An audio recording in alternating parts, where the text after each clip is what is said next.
and you selecting me as your spouse, like. I always had a preference. Right. So I'll be honest.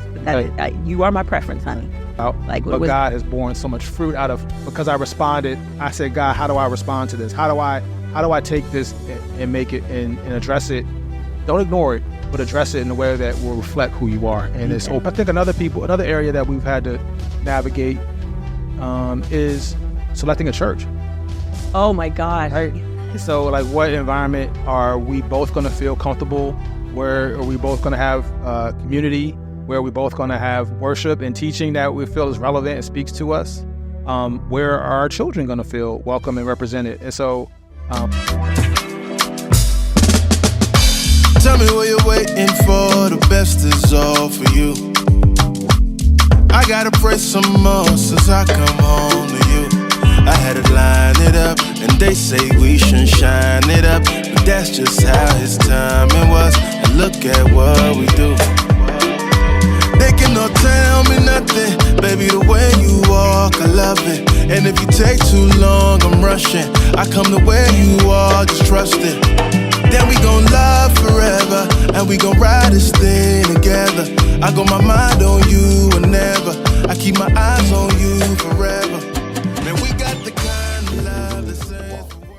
Welcome back to the Progress Podcast. Thank you for rocking with us this far along. But before I begin, I want to introduce to you my wonderful wife, my soul sister number one. Hello, I'm Selah. Hello. Thanks for being here with me again. Oh, I'm Russell Fugit. Nice to meet you. And I'm his soul sister number one, Selah. Stop. Joking. We're getting canceled. No, well, happy to be here with you. Thanks for following this podcast. We're really committed to getting into the heart of what living life as a married couple looks like. And we believe that healing can come through marriage, that restoration can come through marriage, that beautiful things can happen in the context of marriage. So we are your progress coaches, and we want to help you progress on to the next season of your life in a healthy way as you begin your marriage, or if you're a newlywed, we are here for you. And so again, thank you for checking this out. Thank you for subscribing, sharing, listening, watching, however you've been engaged with us so far in this journey. We're so grateful for you, and thank you for being here. Yeah, thank you. We feel so called to be an example of, and it's modeled after our verse in 1 Timothy. We feel called to be an example in speech, love, conduct, and faith. And that is part of the reason we have this podcast. So we're going to jump in today and talk about interracial marriage. Ooh, if you didn't notice, we got that going on. I'm black. She's white. Yeah, did that Michael Jackson? Can't do Michael Jackson. Well, the video when the faces kept changing in the video. Remember that? I remember that. Yeah. That joint like premiered like on a Sunday night on like Fox. Like it was crazy back in those days. Like, now everything's streaming anyway. We're going to start off as we always do with the word. We are in Numbers 12. I'm going to read verse 1 and verse 9. That's it. Real simple. Miriam and Aaron criticized Moses because of the Cushite woman he married, for he had married a Cushite woman. And down to verse 9, the Lord's anger burned against them, and the Lord then left. He left. So Cushite tribe were from Africa, and Moses married this Cushite African woman, and his family was not happy with him. And so the Lord's fury burned against him as a result of it. So just jumping right in to really clarify what the Lord says about marriage, and of course calls us to be equally yoked in the spirit as those of us who are Christian. But obviously there's, a lot in the space here in America and internationally and around the world about race and this human construct of race, and this thing that has truly been meant to divide us, and it's certainly a divisive thing in the kingdom of God, or here on earth, in the church rather, not in the kingdom, but in the church. And so, but we want to reflect the kingdom. And so in the kingdom, we're all God's children, and we want to be treated accordingly, and we're open to love accordingly. And so we want to get into that today, in our unique background, our unique culture, and a little bit more of our story in that context. Okay. Where you want to start? Why don't we get started with like your background, your upbringing, born and raised, culture, all that good stuff. Born and raised, like I've said before, like my parents separated, divorced when I was really young, so grew up, kind of between Baltimore and suburban DC. As a result, my father remarried, and my stepmother's white, and so I kind of grew up in a interracial blended family. Before that was a thing. Blended family. But, I talked about my Uncle Reg earlier, like my Aunt Lloyd is Filipino. Like, so I grew up in very diverse spaces. I grew up in downtown Silver Spring, and you can Google Montgomery County, Maryland. It's like one of the most diverse counties, municipalities in the country. And so I grew up with, like in my 8th grade class, like a number of different nationalities. And out of my 20 of us that were in the 8th grade, like there were like 13 different nationalities, all people from all over the world, right? So that's been my story. There's been diversity. It's been being in different environments, being in different cultures. And so I think in this context of this conversation, that's been my experience. And certainly before you, in my dating experience was diverse. My mother always would joke, "He's like women." Yeah, I do just like women. And I've been blessed to be able to travel as well. And just experience the beauty of a lot of different cultures, and have worked in that space as well in diversity and done that work. And so for me, I'm blessed to be able to do that. But I think what's been unique about us is that even though we are racially different, we grew up only a few miles apart, and actually, culturally we're very similar. Very similar as a result of that. I say soul sister number one because some people think that she's Black American. I know if you know us, you get it. If you don't, you're like, you're rolling your eyes right now, and I get it, and that's cool. Get to know us, maybe you'll find out. But it's really an interesting. In our church space, someone's referred to me as the light skinned sister, and I'm like, I'm white. Yeah, she got it. I'm not like going around trying to. I'm like, no, But I get that a lot. It's funny. I mean, the light skinned girl. No. Yeah, she's one of those queens from PG County. If you know, you know. If you were watching back in August, if you're watching Jake Tapper, she's a queen. Two queens from PGC. She's my queen from PG County. So, that's more or less in the short order. That's been my story. And so, I never really had a idea in mind of like what race or ethnicity I would actually marry. I think I was truly open to everything and have dated, people who were ethnicities and races from literally all over the world, quite frankly. And so, that's been my experience is diversity. And it didn't really hit me until I got to college. Shout out Tren. And that I realized how unique my upbringing was, not just as a Black person, but as of any race. I realized how segregated the rest of the world was. And that was just so different from my experience growing up primarily in downtown Silver Spring and in Montgomery County. And even within my own family, it was just such a different experience. And so as I've gotten older, I've had to, navigate. Of course, have to confront racism at different times as well, and maybe we'll get into that. But in terms of dating and family, I'm used to seeing a beautiful tapestry, and that was my upbringing. Yeah. How about you, Queen from PG County?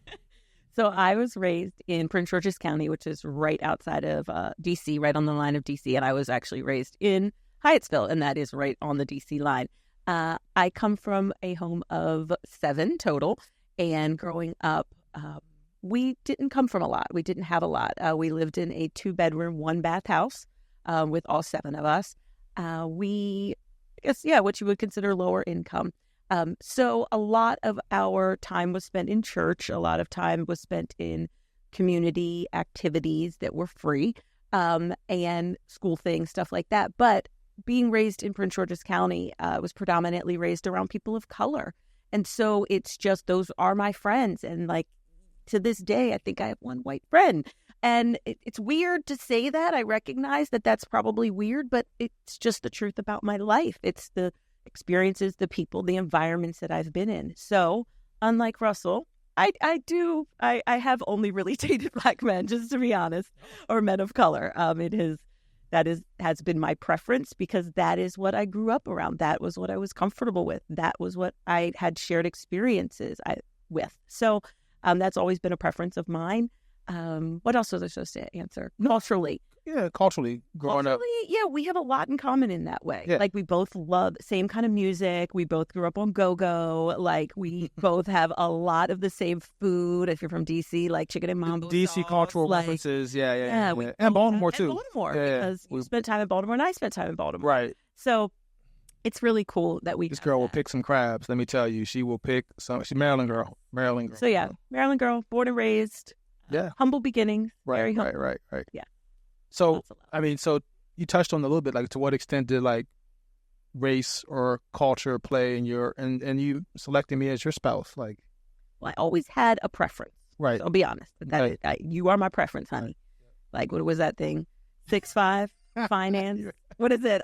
Trust fund. Okay, you're like quite all that. Yeah, no trust fund. Yeah. But like you are my type, bald, light skin. Like that's always kind of in my jam. Am I blushing yet? Yeah, but yeah. Okay. yeah. So it wasn't important in my spouse selection. Like, if God would have brought me a really cool white boy, but I don't know. It's just really my preference. They out there. They out there. I mean, I know a few. I did one. Right. Okay. Once. That's funny. It wasn't for me. So yeah, I would have been open to it, but I think just having a man of faith is what was most important to me in my spouse selection, for sure. I think so. For us having this conversation, I really was eager to have this conversation.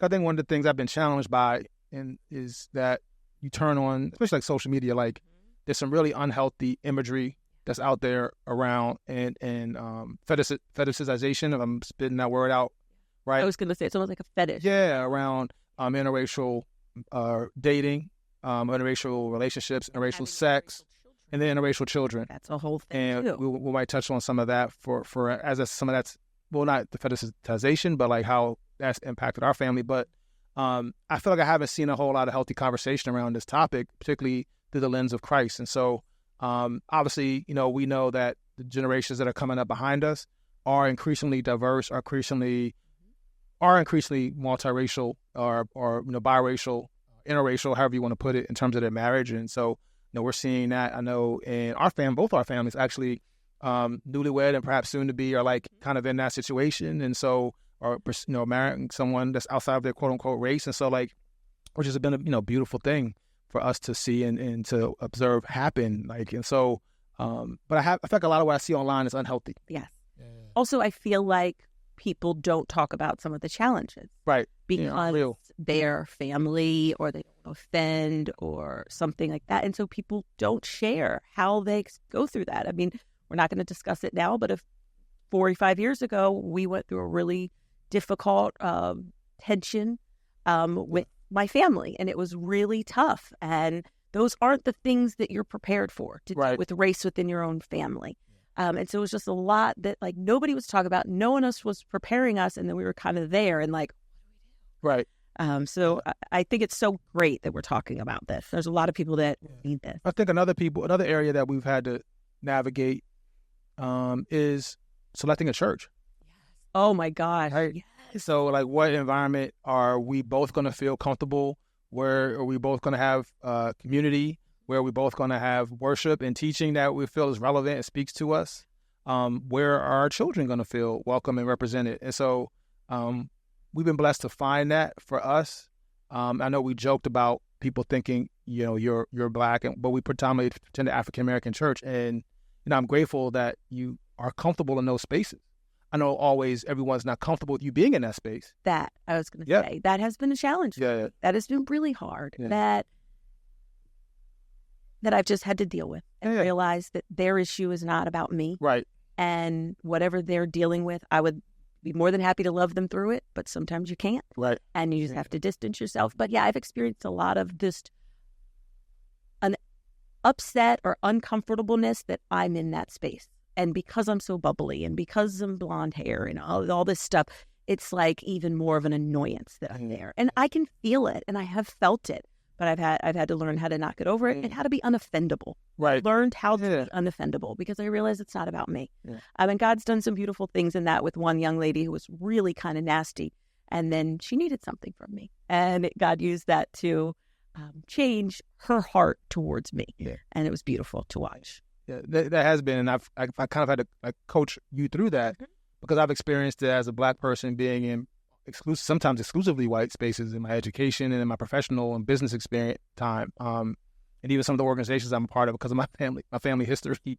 And so, American Revolution. Well, I wasn't gonna go down another rabbit hole of another thing I got that. Yes. But yeah, I'm integrated. Yeah, my grandfather integrated the Maryland chapter of the Sons of the American Revolution. We're descended from a free African who fought and served his country. So cool. Style stopped there.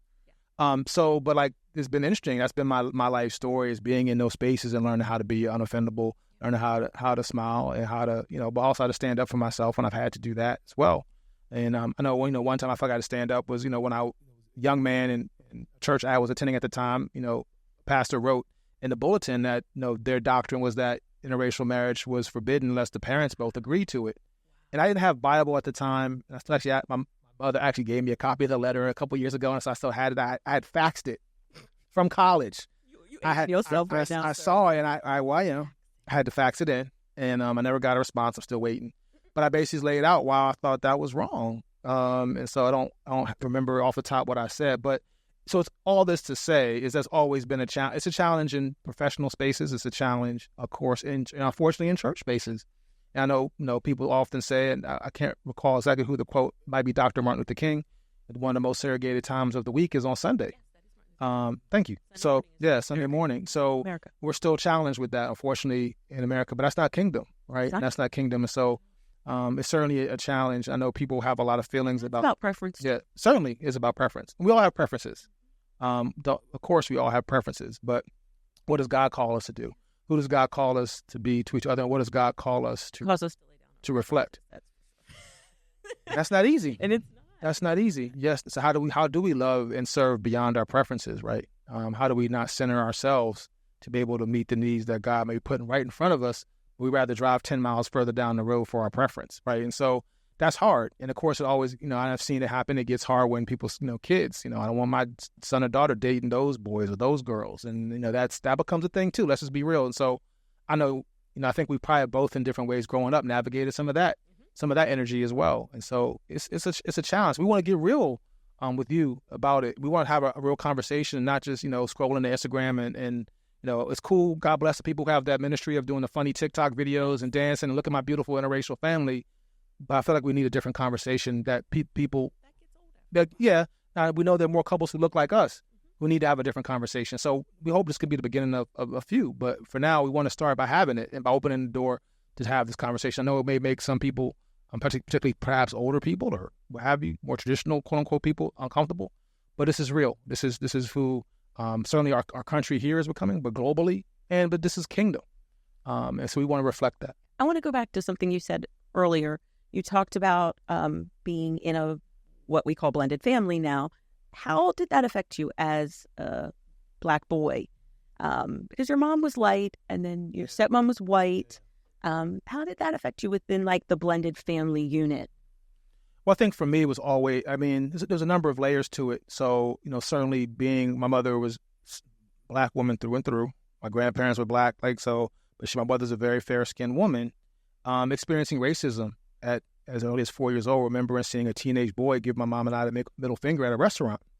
And my mother, I didn't know what the gesture meant at the time. My mother very nicely, in an age-appropriate way, explained it to me, that it was not nice. But he had a real ugly look on his face. And I think my mother also explained that, maybe she explained later on to me when I was older, that she believed that the reason he did that was because she believed that was a white woman with a Black or brown son, and that, he was racist. And so I've had to, understand that. And then I also certainly have memories of having to explain to my peers that though my mother's Black, and then a couple of times my stepmother would come pick me up from school. And I'd say, that's my stepmother. Who's that? And so having to explain to teachers and other adults sometimes, and sometimes just not having the language or understanding what to share and being uncomfortable, right? And just not knowing where to fit in and not always necessarily feeling like I had the covering that I needed to navigate as a boy, trying to figure out, obviously, sometimes just challenged by having divorced parents, but then having a blended family and being in certain spaces and having siblings, my younger brother and sister that my dad remarried and who I love dearly, but who present as white. And then being the chubby Black husky. I was in the husky section. You couldn't tell. But husky had glasses, right? Throw the picture up on social media this week, so you can check that out. You can see what I'm talking about. Yes. And those are my extended family, my brother and sister, and my extended family cousins. But I stuck out like a sore thumb in that photo, and so that was my reality. And it was challenging. It was challenging to figure out how to navigate. But I also think it built something in me as I got older that I was eventually was able to be unafraid of being in those spaces. And I know there's sometimes people who are Black who are in predominantly white spaces are intimidated by it. You're not. And I've never had that issue. I think I'm intimidated. I'm uncomfortable. I am. Now, what's that about? Is that more of a class? Is that more of a relation, a culture? What might you attribute that to? Class, maybe. Yeah, okay. I would say. Didn't grow up wealthy. So like those spaces can and were very intimidating for me at the beginning, but they're not as much. Yeah.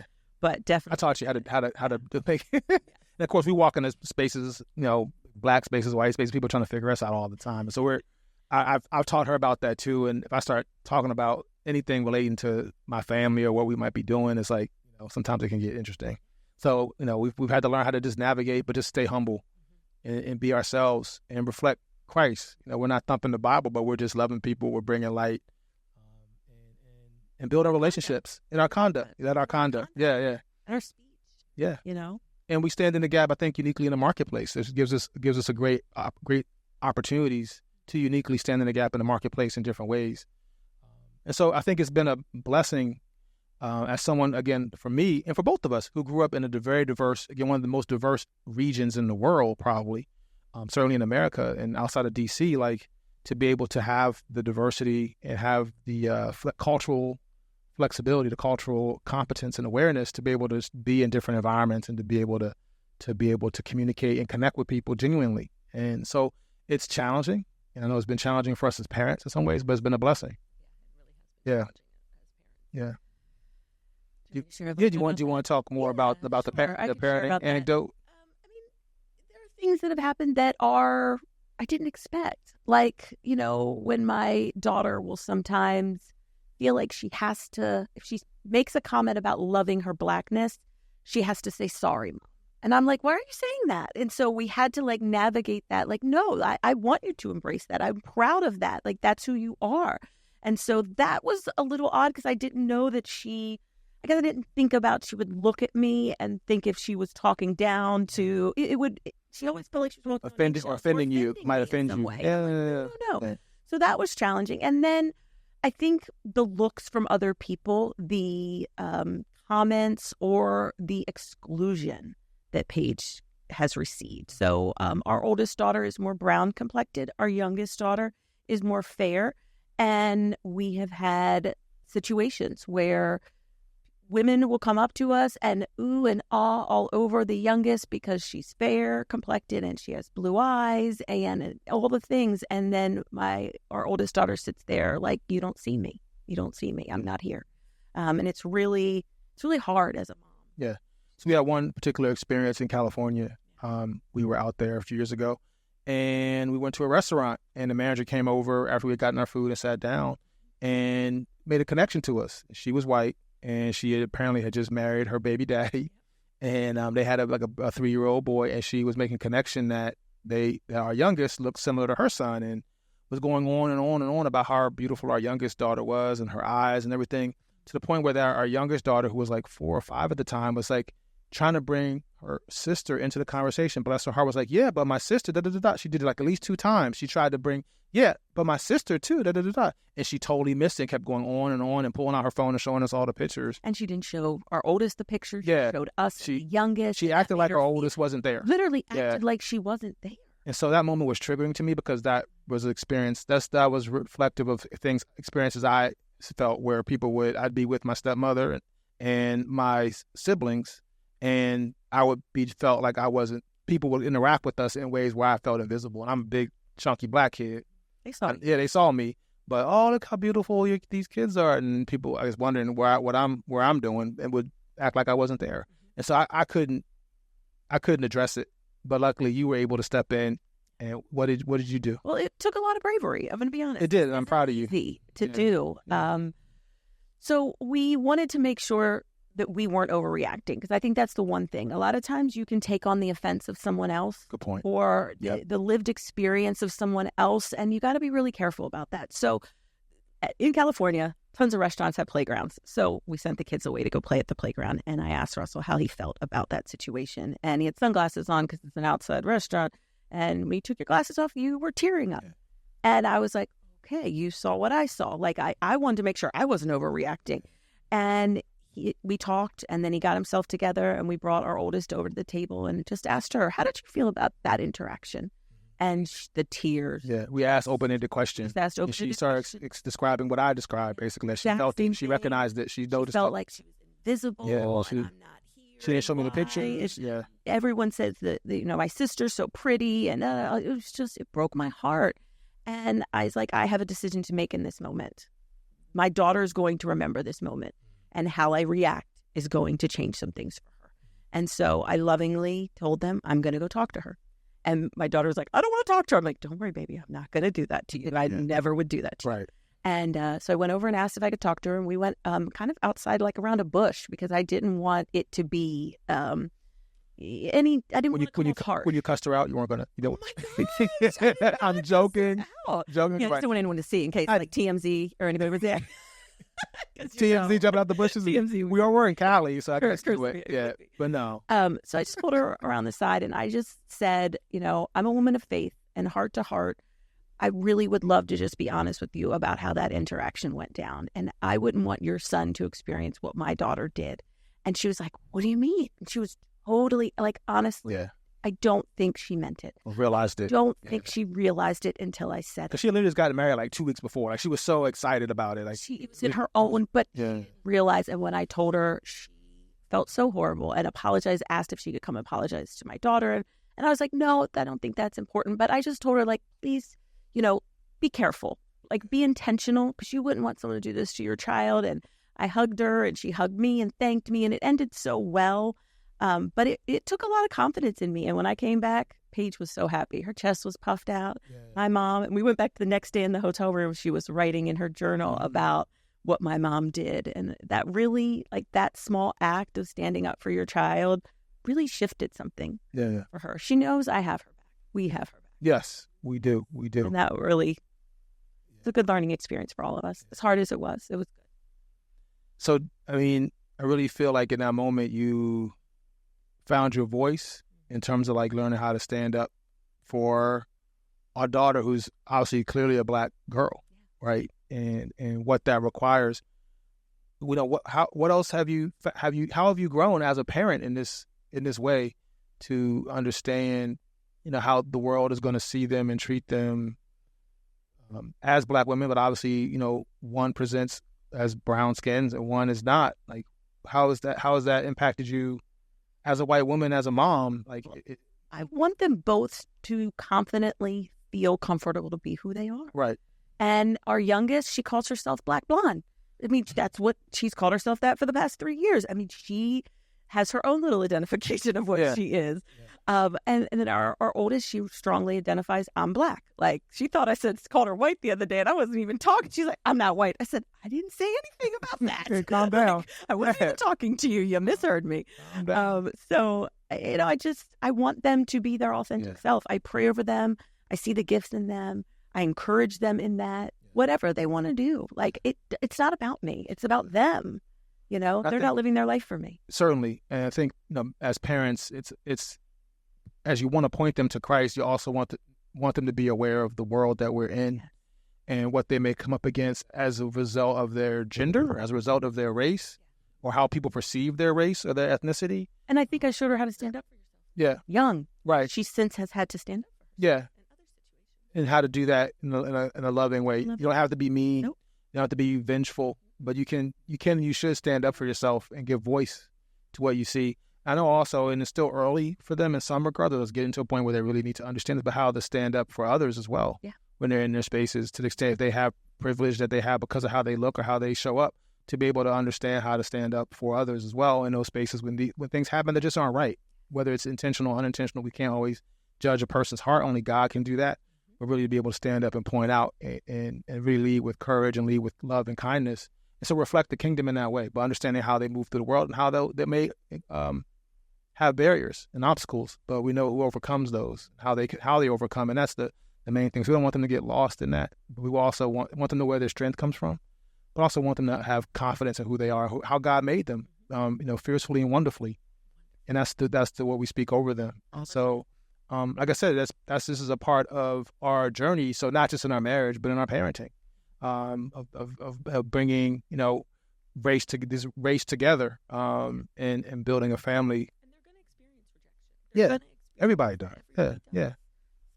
I'm glad that Paige's first remembering experience worked out the way that it did. Because I think even in finding out that this woman wasn't doing it intentional, had her understand that level of sometimes people are maybe just ignorant. Yeah, bias is real. And unconscious bias is real. We're all guilty of it. There's brain science. I could teach you a whole course, literally, and I have taught that course. I'm available if you need me, myprogresscoach.com. Fill out the contact form. I can hook you up. But anyway, professor classes, professorial. Yeah. So one of the things I do. So we could definitely talk, more about that. But it's real. And so again, obviously there are people in the world who are ill-intended, who wish to leverage their power and their privilege to their advantage for evil intentions and for their own selfish intentions and ambitions. But a lot of times, sometimes you interact with people who just truly don't realize it and may just not know any better, but may have good intention, may have meant well.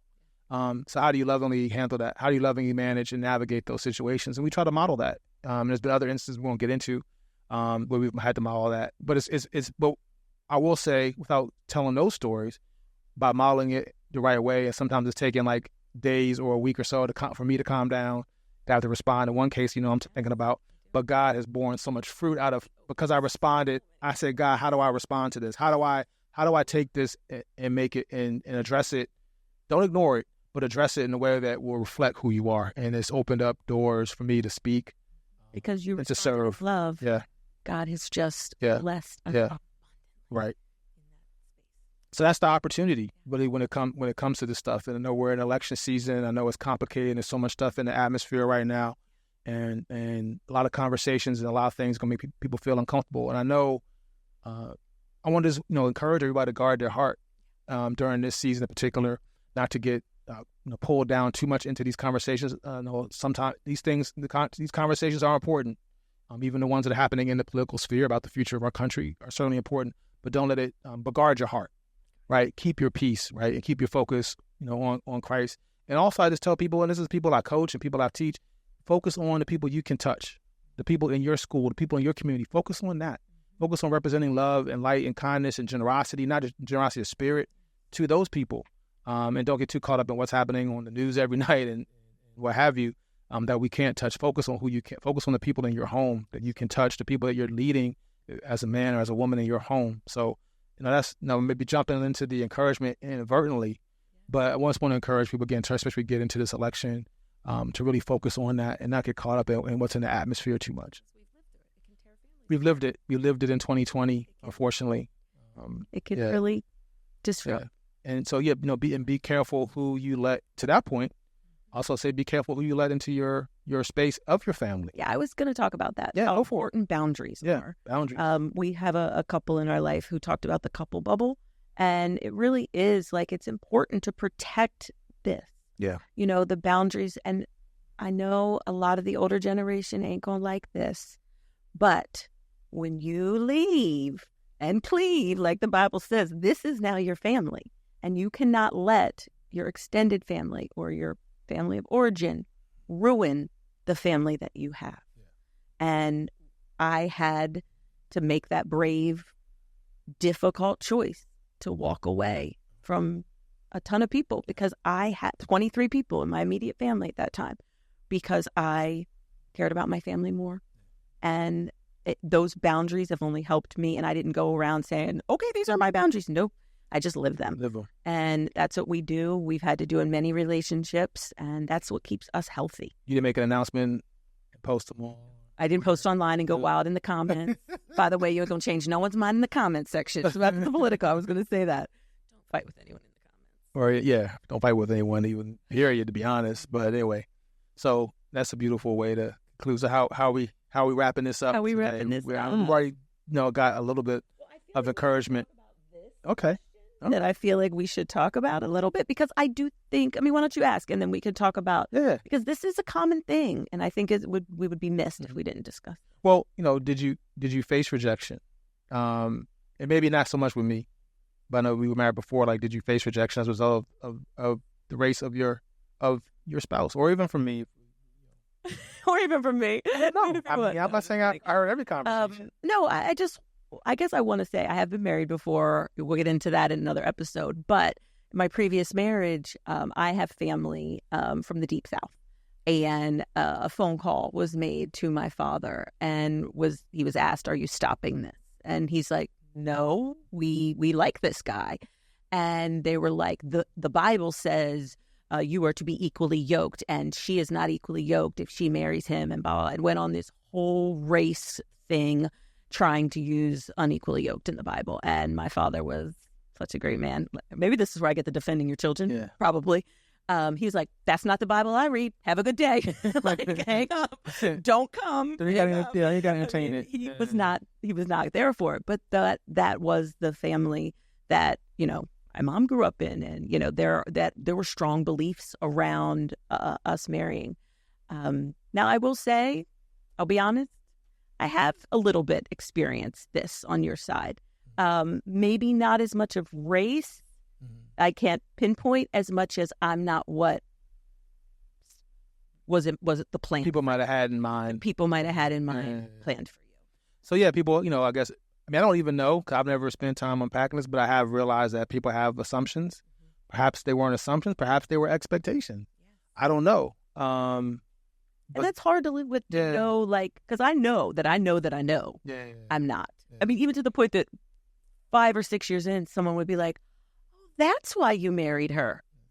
Like, yeah. I mean, like, it was, and I could feel that tension. It took a while for people to understand. It took a while for people to be around us to understand, to get how it worked and why it worked, and truly how much we had in common, even though we might not look like we have a lot in common at times. So different. Yeah, but also very similar. Right, in our church background, and then we'll get to that. I was poor. You got a little coin, I had a couple nickels. I had a couple nickels. Did. I didn't grow up getting on an airplane. You went on a private jet at 13. Like, I didn't go on an airplane until I was an adult. Like, so it was a little different too. I think it wasn't the prestige. I wasn't. Perhaps. Yeah, perhaps. But I feel like the values were the values at the core. At least my values. And I can't speak. I think the values were very similar. I think that's what mattered. I think most importantly, our desire to go after God was similar, and that's what mattered. And so maybe that's what people saw. Yeah, but also we're just, you're my best friend, right? Yeah, and we just have great. I just recently found out I'm his best friend.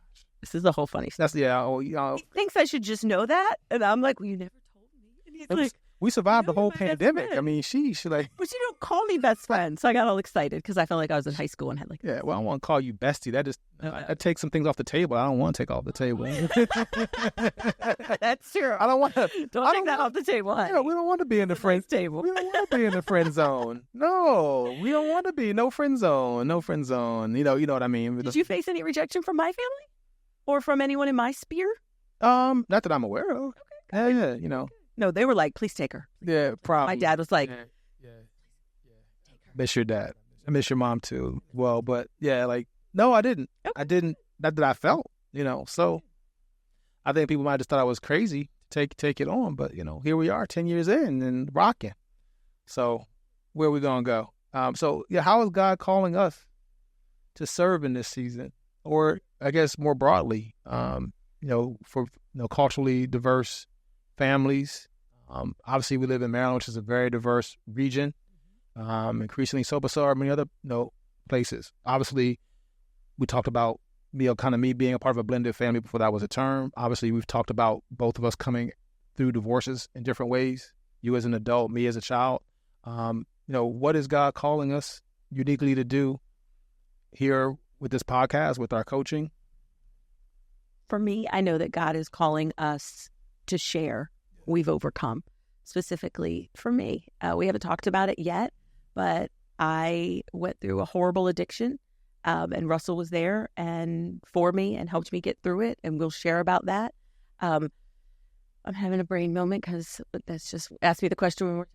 No, I said, God, how's God calling us to serve? Thank you. So sharing our story, sharing our testimony, sharing what God has brought us through is really one of the ways that he's calling us to serve. And then for me personally, because of the unique church space that we're in and other volunteer opportunities that I have had, I believe God's calling me to just love on younger women, specifically women of color. There's a lot of women in my path, and it's just such a beautiful thing. I'm mentoring a couple of them. We have a young babysitter, a young lady who's our babysitter, and I am discipling her. And it's just so beautiful to see healing through that. And I do realize that there's a lot of younger Black women who have experienced racism from women that look like me. Yeah, and I want to commend you for that. Yeah. And if there's a small part of it, of me loving on them that could heal them, right. That's what I'm here for. There a few years ago, I had to kind of pull her aside, maybe a strong term, but I say, babe, like, just understand that many Black women, whether it's in education spaces, in professional spaces, or just in public, have never had positive interaction with the white woman.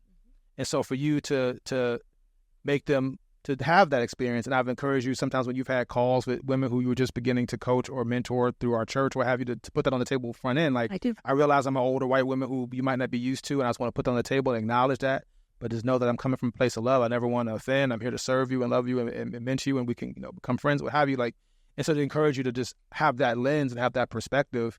And I think it has been beautiful. I believe it has been healing to a lot of women that you've been able to show up as you have in those spaces, and God's made those appointments for you, and it's just been beautiful how to see you grow into that and having that ability to do that. And it's been an honor to be able to do that. Honestly, it's an honor to be able to walk with someone and even just heal a small part of it, because the small things are the big things. I say that a lot, and so sometimes those small things are what really eat at you. Yeah. So sometimes those old wounds you keep picking at, or they're never quite healed, can just be a distraction. So I feel like that's part of my calling. Absolutely. To heal some heart. Yeah. So I gotta commend you to walking in. And I think for me, serving, kind of in different spaces. Come on a couple boards, and one board is pretty diverse, the other one is predominantly white. And so, like, I'm in different spaces where I'm serving and bringing Christ, and I've had the chance to step up and do things to help a community or help a group of people. And so it's interesting how that dynamic we have. And I think so, to my question, like, and, for our audience, like, there's just so much that we're just blessed with, that we really want to give it away. And that's what this podcast is about. And through our coaching, we want to make it available as well at myprogresscoach.com. And so that's what we're here for. We've been blessed to have such a rich, diverse experience. And the fact that, we're an interracial couple, just another aspect, but there's so many, as hope you're finding out by being here in this space over these last few weeks. There's such a richness to it. And it hasn't been easy to get to this point in our life, to be able to get this level of healing and level of health and level of knowledge. And we're still growing. Don't get me wrong. We have not arrived. Yeah, we have not arrived. We don't arrive until we get to eternity. We don't arrive. So, but we have come a journey, and God has brought healing. God has brought miracles. God has allowed us to be able to bring His light and His encouragement and His love to people in so many diverse places, our church and in the marketplace. And so it's just our honor. Like, it's not easy. People are going to come against us. People come against us for what we're talking about in this pod, and we're here for it because we know who's on our side. And so, thank you for being here today. Thank you for checking this out. Again, I know we probably mentioned a few times, myprogresscoach.com. Yeah, we didn't encourage me out. All right, go for it. Sure. No, I wasn't going to leave without getting into the encouragement. That's the important part. No. So you get your Bible first ready. Get ready. And I'm going to end us with the encouragement. So the first one is to cover your children the same way I talked about covering your spouse. Cover your children. Be an advocate for them. If you see something that doesn't sit well with your spirit or with them, you can lovingly speak that out in a loving way. The other thing is, especially if you're in a interracial marriage, give your partner grace. Step into their shoes. We didn't get to touch on this very much today, but I had to learn that I wasn't extending enough grace to Russell around 2020 when everything happened with George Floyd. And I had to step into his shoes. And that is something that was challenging for me, but it really helped me understand from his perspective and love you more. We can talk more, but a few minutes. You want to talk about that? I think we should. Okay. Yeah, I think we should talk about that. That's really important. So, there was at least as a business owner, there was, before, I guess in 2016, I faced a situation where I didn't get funding after a couple of rounds for quasi-public organization. And I had emails, I had receipts, I had 2 lawyers tell me that I had enough to at least consider a lawsuit. And it was painful, it was frustrating. It was money that would have been greatly impactful to the business. It was money that would have been impactful to my family, my business partner at times family. And, and so I think in your frustration and resentment towards us having been married 2 or 3 years at that point and having not gotten traction, you weren't hearing it. You were not here. You were not the shoulder of the crown about that. And so I decided not to file suit and to keep trying to figure out how to make my business work. But I think in 2020, as for a lot of people, it became clear to understand, what a lot of people endure in the workplace, and society, unfortunate interactions with law enforcement. More recently, there's been news interaction, within the finance community and trying to get loans. So there's so many different layers that were still, in home appraisal. Go down the list. And so I think it was something in you that became to understand. And the point was that in my situation, the issue is you never know why you didn't get the opportunity, right? When you feel like you're being led on, people ever tell you you're doing great, you got this, and all of a sudden they don't give you the money, don't give you the investment. In my case, you don't know why that happened, but it's hard to say race didn't play a part. It's hard not to wonder when you see who does get the grants, who does get the investment, who does get the awards. And so that's the part that's frustrating, because it's something it's like trying to fight an invisible bully, right? And you can't land a punch.